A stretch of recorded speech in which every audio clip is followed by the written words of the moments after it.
Kapirma ka ninyo ng strongly worded at offensive letter? Well, hindi naman ho siguro very strongly worded. But we were being told in very minute detail of what we were supposed to do. Addressed to me. Address po sa inyo? Sino po nakapirma dun, sir? I hope you don't mind me asking. Pwede wag ganun lang kung palakihin yung insidente dahil na-avoid na nga natin magpalaki. Doon po sa inyong meeting today, ho ba kahapon sa Chinese Ambassador, Mr. Kahapon President? Kahapon po, opo. Wala pa hong detalye doon, Mr. President. Yung, alam mo nyo, yung no one's hope sa pagdideal sa People's Republic, mas maganda raw yung, for instance, pag hinahandle natin yung mga kababayan natin na nandun na nasasakdal sa kanilang mga korte, pag tayo ay mag-aasta na magde-demand tayo sa kanila, lalo sila tumitigas sa posisyon kung anong dapat gawin doon sa mga nag-violate na kanilang batas. Mas maganda hong discreet. At saka, hindi naman ho backdoor dahil pareho kami official representatives for our country. Pero yung pag hindi natin dadilbudge masyado lahat ito, nakakasigurado tayong hindi magkakamali na mapalayo doon sa gusto natin patunguhan pareho. Basta, if I can just say that yung, first of all, we really are fortunate that it's Ambassador Liu who was assigned to our country. And that he has, I think, on record, been very, very helpful in resolving this crisis. So, he has continued to do so and is continuing to do so. Ginoong Pangulo, ito yung tanong ko na, going back dun sa hostage crisis. Binanggit niyo ho again, kanina, napipikon na kayo, you were asking ano ba itong nangyayaring ito. So, meron po ngayong IIRC hearing, na playback na po sa television, radyo, ang mga tape recording po ng mga coverages, at siguro po naman safe to say na maraming Pilipino ang naniniwala na yung pagdampot doon sa kapatid ang naging mitya ng paglagana po ng karahasan. Do you agree, sir? That will be commenting on what the investigation committee is doing, and baka naman sabihin na I'm interfering in their work. I have my personal opinion, but at this point in time, they have not finished. I would not want to sway them one way or the other. Opo, pero when you were watching po, sabi ho ninyo, nagtanong po kayo, ba't ginagawa yun sa tao? Tama ba Bakit yun? ginagawa yun? Opo. You said kanina po. Opo. Dikit-dikit muna, no? Opo. Nagpunta sila, hinatid yung sulat. Yung muka ni Yerba nagbago nung isinoli sa kanya. Dating nga sa akin, parang isinoli yata buong buo. Hindi ba yun yung visual ng I reject? Opo. Bakit kaya ni-reject? Hindi naman ako nagmamonitor ng radyo at that time. Si Yerba nakausap ko after na po nung buong incident. Dito na po yata sa Malacanang kung di ako nagkakamali, bago ako lumabas sa taong bayan. No? Doon ko rin nalaman, for instance, na pinutukan pala sila. Opo. Palayo. Nung nakausap ko na po, siguro 10:30, 11, thereabouts. No? So, yung una muna yung pagsole, sumunod yung, bakit inaaresto itong kapatid? Ano kaya yung sinisigaw niya nung palayo doon sa bus? Tapos meron na naman yung presumption of regularity. Alam naman siguro itong mga tinalaga dyan kung anong dapat lang gawin. Pero bakit di kaya pinag-isipan na katakot-takot na, di ba, grandstanding na rin na nangyari po doon? Yung pag-play sa emotions na nangyari. Ano kaya epekto nito? Bakit? Sino nag-isip nito? Pero yung initial was, sino nag-utos nito? So ano po ang inyong reaksyon po nang malaman nyo si Mayor Lima nag-utos? Medyo confused na ho yata yan. Kasi nag-utos posasan. Posasan daw ho yung tao. Kasi nung una ho, nag-utos sa aresto yan. Tingnan po natin yung investigation committee. Opo. Pero yung, gano'n na nga rin ho, huwag natin kalimutan nga ho, nung isinoli yung sulat, may sinigaw, di umano yung nagsalita to si kapatid, na parang hindi natin masasabing pagtulong sa pagre-resolve ng sitwasyon. Opo. Salamat Mr. po. President, may mga opisyal na who went on the record, sinasabi nila na nakakalimutan daw natin na mas maraming nailigtas kaysa sa namatay. Sang-ayon po ba kayo sa pahayag na yon? Palagay ko po, yung nga kaya ganun yung kumpiyansa ng umaga No, na marami, hindi ito nakakaiba. Marami na pong solitary, kadalasan deranged, ng hostage. Siyempre, naalala ko po yung nangyari sa Pasay nung araw, no, na hindi rin naresolba ng tama. Pero kadalasan po, naliligtas ang mga hostages. Lalo na pag ganyan na nag-isa. Yung emphasis doon sa nag-iisa, wala kang support mechanism. Walang secondary issues na mangyayari mag-hostage dito, ng bomba sa ibang lugar, nag-hostage sa pangatlong lugar. Wala akong ganun. No? So, na-resolve na yan. At lalo na po sa Maynila mismo, no? Ang dami nila na-resolve dyan. Ganun na lang ang kumpiyansa ko na kaya ma-resolve yan. Nang parehong paraan at parehong resulta. Pero sang-ayon po ba kayo na one life lost is one life too many na? Kaya nang umpisa pa lang, sinabi ko na, siguraduhin nyo, huwag nyo isusugal yung buhay ng hostages. Pwedeng gamitin yung assault kung talagang wala nang natitirang ibang opsyon. Kaya nga naghihintay ho kami hanggang madaling araw supposed to be para matapos at ma-resolve to. Pag sinabi madaling araw, baka ho alas 2, alas 3 yung analysis na by that time, pagod na siya, bababa na yung adrenaline, yung emosyon, pwede na makausap ng mahinahon, at ma-resolve itong timing. Hihintayin na kung gaano katagal. Wala hong tinask na gumamit ng dahas at the earliest possible time. Bilanggit niyo po kanina na pupunta kayo sa US for the UN Assembly po. Amongst other things. Opo, meron po ba kayong pahayag, speech regarding the hostage incident? Magbibigay ba kayo ng apology sa Chinese community po? I think I apologized already to the Chinese community on behalf of the people and on behalf of this administration. And I don't think it does us any good to keep on apologizing at every turn. Even in a world forum like that? In the World Forum, is addressing so many concerns. No? So that the speech, I cannot tell you what the content will be. It's still being drafted.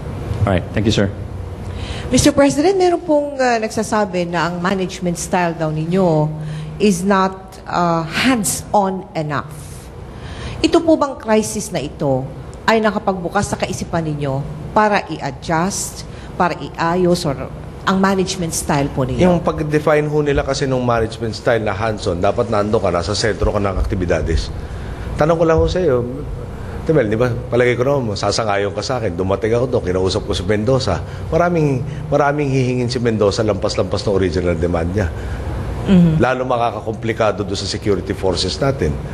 Pag magpaplano sila, napapag-isip pa. Kunyari, nandun ako, nakipag-usap, tapos sabihin natin hinostage ako, nasisira yung diskarte nila.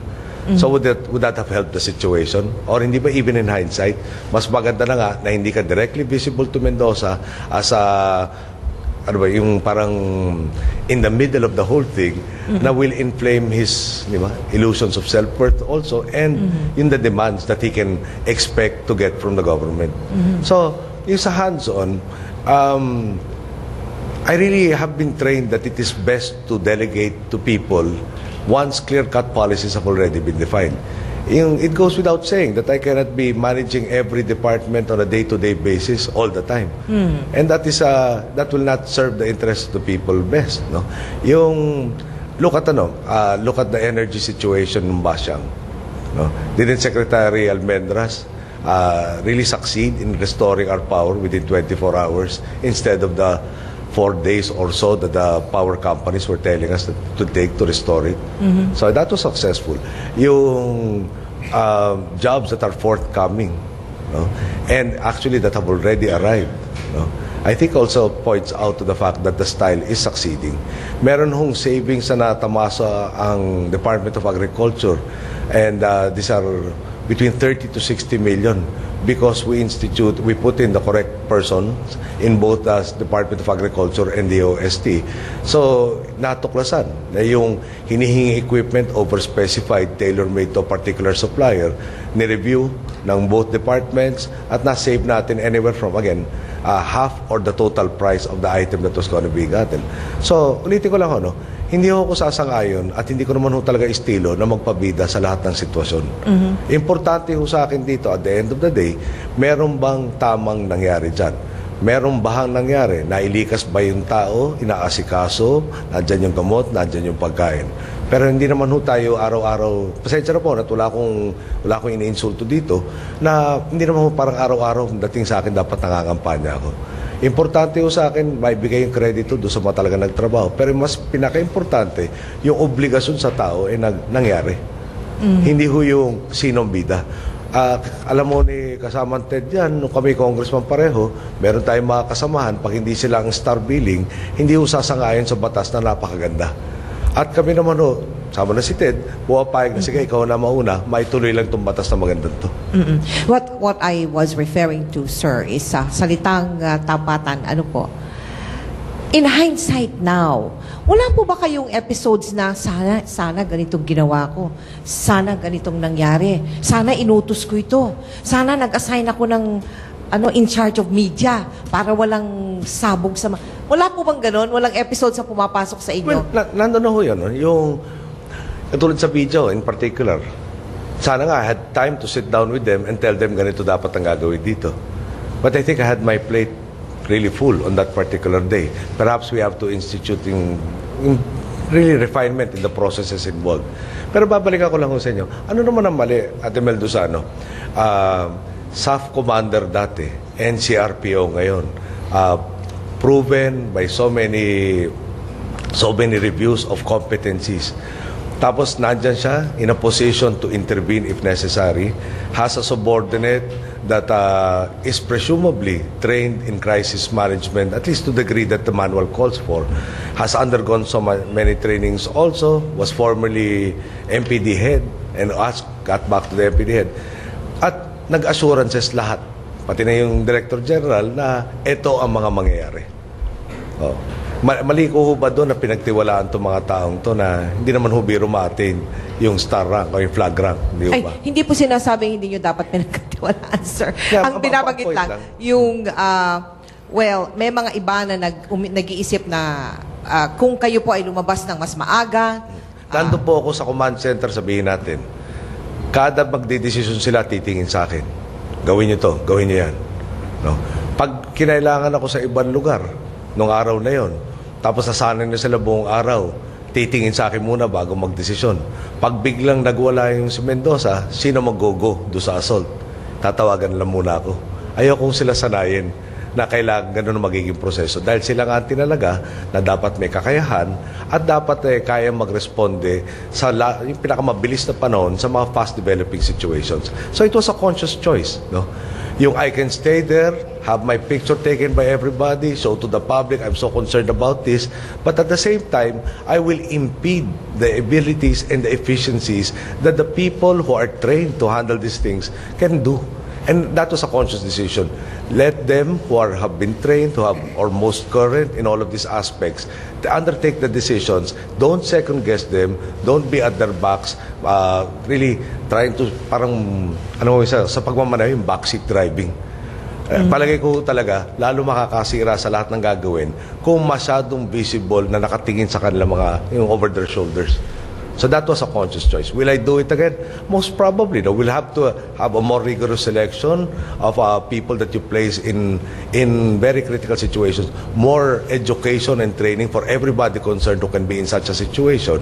Pero at the end of the day, hindi pwedeng lahat ng desisyon sasanayin ko sila na kailangan i-refer sa akin. Dahil pag ginawa ko po yan, at nagkaroon tayong sunod-sunod na sitwasyon, may hostage taking dito, merong pagguho, nagka-landslide sa isang lugar, merong ganitong health concerns in another, wala na akong kikilos hanggang hindi na ako nakakausap at dadagdagan yung pahirap sa taong bayan. At yun po hindi natin gagawin. Noong pong panahon na yun, sir, meron bang kayong kinukonsulta? Meron ba nag-a-advise sa inyo? That time? Were there people who were really there beside you to... Meron rin on particular aspects. No? Pero meron rin naman for instance, yung unang kailangan gawin nyo, i-contain yung situation. Yes. Pag pinapanood ko sa TV, yung bus nag-iisa, tapos pag tiniro mo kaliwat kanan doon sa, di ba yung karsada sa harap ng Quirino Grandstand, tila wala nakaharang. Hindi ho yata na ako content. Tinanong ko rin doon sa liaison, eto ba sigurado tayo hindi aalis pa dito? Kasi pag umalis ho doon, nung mga initial reports, kung naalala nyo, may mga dalang grenada. Kung sumabog si grenada, mas marami pa madadamay kung makakalisod. Inasurin ho tayo na meron silang pangharang at eventually nandun po yung mga fire truck kung sakali mag-a-attempt na alis. Thank you, sir. So, yun talagang lahat na nakita natin na tila pagkukulang, pinoint out natin sa kinaukulan. Yun ho siguro pinaka-hands-on ko. Thank you, sir. Ted. Thank you, ma'am. Ginoong Pangulo, going back sa nangyari po, no, na ito ho'y nagbunga ngayon na napakalaking problema, ilang linggo na nakakaraan, ito pa rin po pinag-uusapan natin. And thank you so much for the time na lahat ka ninyo ng issues na gustong itanong po ay itanong na sa ngayon. So, nabanggit niyo po na lahat dapat dumaan sa proseso. Huwag nating husgahan itong mga ito dahil po sa meron pang IIRC investigation. Pero inyo rin pong inamin na talaga pong napikon kayo at dismayado po kayo sa inyo napanood at nakita at naging bunga po ng resulta ho ng mga taong tinatawag ninyo yung experts, Ginoong Pangulo. 3 days after, nag-offered mag-leave si Magtibay at pinagbigyan. So wala pong nag-offer mag-resign, wala pong nagsabi na para hindi na umabot pa sa inyo ang init, wala hong Puno, o Robredo, o Santiago, o Magtibay na nagkusapang mag-resign. So hindi ho ngayon na iaalis sa ilang po nating mga kababayan yung pagkumpara kay Prisco Nilo ng Pag-asa. Si Nilo po